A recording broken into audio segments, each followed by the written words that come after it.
আমার নাম লক্ষণ দাস।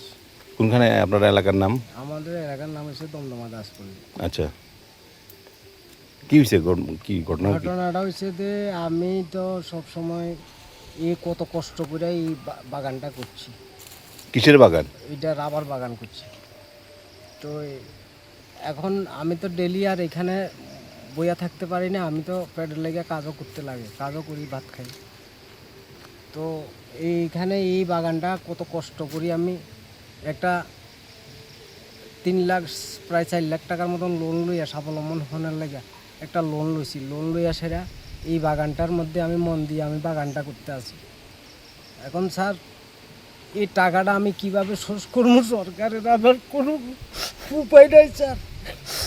কি করছে আপনার বাগানে? কি হয়েছে? বাগানটা, আমার বাগানটা, পুরো বাগানটা দুষ্কৃতীরা কাইটটা সব সর্বনাশ করে দিছে।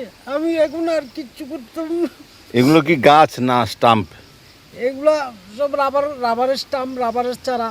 মানে গাছ উঠতেছিল? গাছ উঠতেছে, গাছ কত সুন্দর হইয়া উঠছে, কিন্তু এই গাছটি কাইটটা একদম সর্বনাশ করে লাগছে। আমার ছোটো পোলারে লইয়া পর্যন্ত আমি এখানে পরিশ্রম করে করে লাগাইছি, আমার কেউ বাধা দেয় নাই।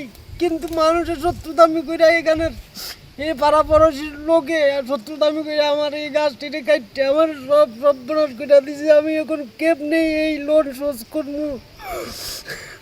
আপনি কি চাইতেছেন কোন? তো আমি চাইতেছি যে কি, আমার এই রাবারের চারাটি আমার যদি হইতো, আমার কত একটা উপকার হইতো, কত একটা ভালো হইতো। কিন্তু আমার তো এখন কিচ্ছু, আর এখন কাজ করে কি আর একটা সংসার কি আর ইয়ে করা যায়? আপনি কি পুলিশে জানাইছেন? পুলিশের আমি এখনো জানাইছি না। এখন একটু পরেই আমি যাবো ওইখানে পুলিশের কাছে গিয়ে পুলিশের জানাবো।